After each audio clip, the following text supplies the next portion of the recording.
Hello there, it's David here from Dingle Lane. One of the things I really enjoy doing as part of my kind of wider getting on with business life is reading books that challenge the status quo.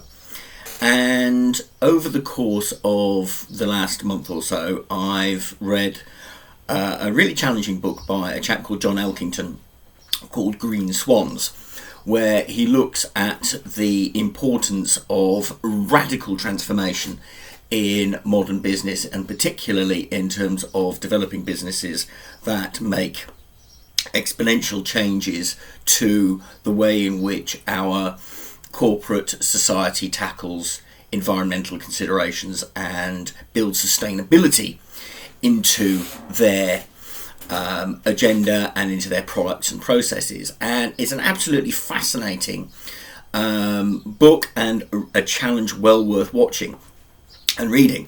And what he does is he builds on a lot of the concepts that he talked about in one of his earlier books back in 1997, something like that, where he talked about the triple bottom line: people, planet, profits.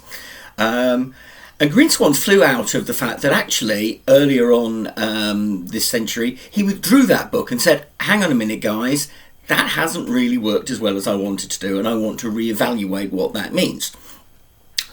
By the end of Green Swans, he goes back and says, well, actually, there's still really good stuff in that triple bottom line, but we need to move that a little bit further on and think about how we really build exponential growth into that and move away from what some companies have done, which is, in effect, use it as a vehicle for greenwashing some of what they do.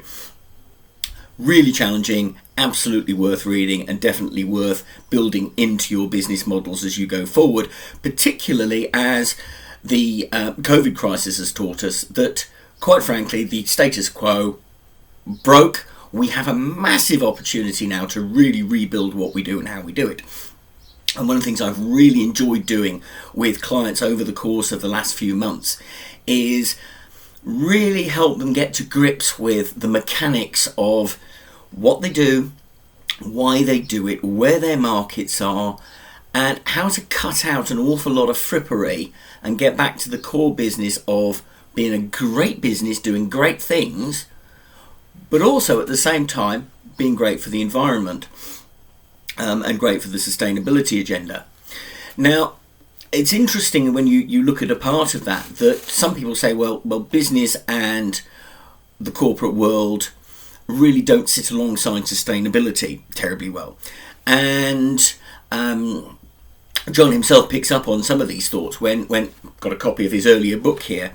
I'll quote something from the foreword. It's absolutely brilliant. He says, "Is it progress?" The Polish poet Stanislaw Bec asked, "if a cannibal uses a fork." And of course, the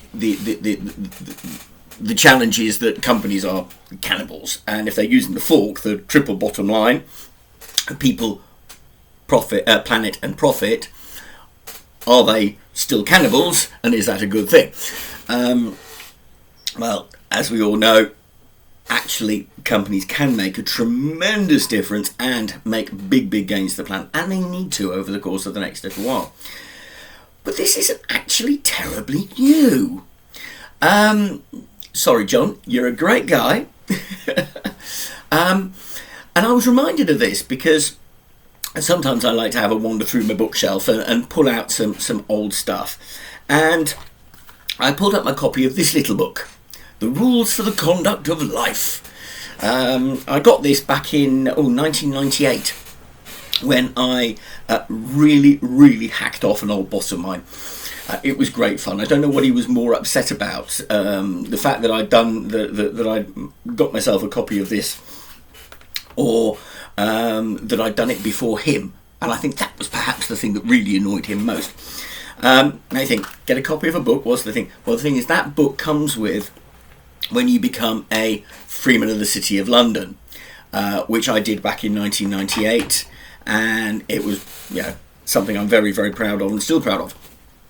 But this little book was written apparently by Sir John Barnard, who was Lord Mayor of London way back in from 1737 to 1738.